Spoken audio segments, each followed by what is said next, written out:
clarifies and makes further incomplete information that hasn't been made available.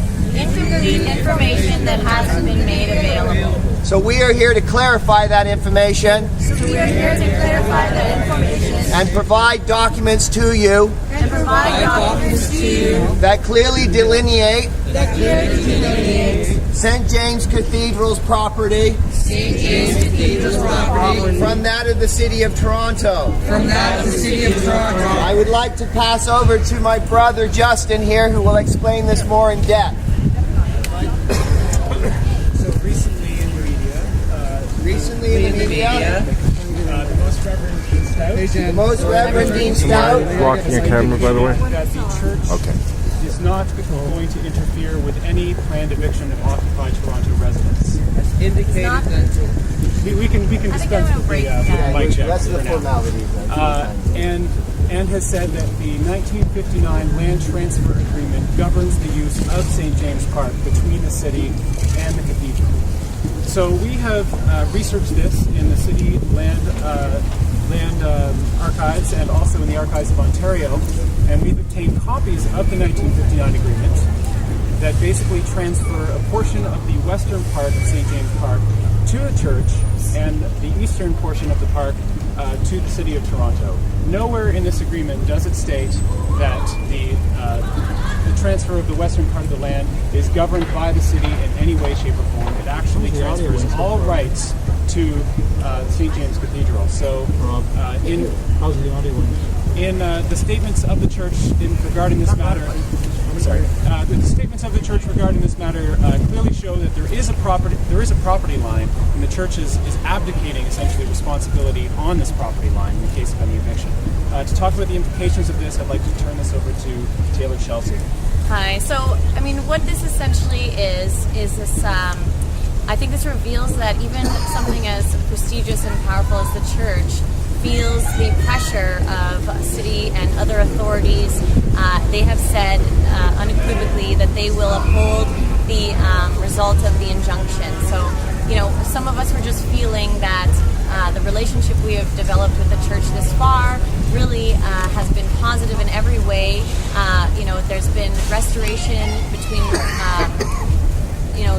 strained relationships, the idea of religion, trying to be a part of a social movement, and that it's becoming more difficult for us to keep that relationship. So we're waiting to hear back from the church's lawyers, but we just wanted to clarify to the public and in the act of transparency that this conversation has been happening. So, you know, essentially we are all aware that whatever the result, people will be reacting to it, how they will, and that we're trying to, all of us, plan for a peaceful resolution.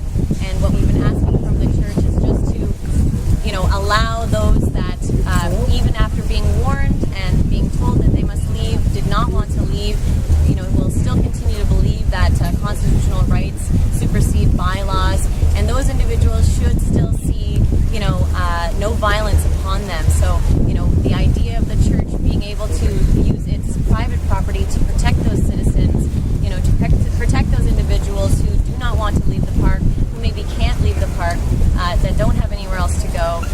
We're seeking still to work in partnership with the church, and what we're afraid of is that even the church is feeling the pressures of the city and of these greater authorities to maintain the decision that will be done by the court. So ultimately, we're still just trying to assure that no one is hurt, and that those individuals who are in this park who do not want to leave and who are actually willing to see a confrontation, that those individuals at the time of confrontation, that there's still a place for them to go if they should decide they do not want to be forcefully evicted, that they should be able to retreat to private property to ask for essentially sanctuary. We want to see that happen. So I still maintain that the church, it's up to the church to deliver the document they state that says that they have no way to protect us. It does seem, according to these documents, that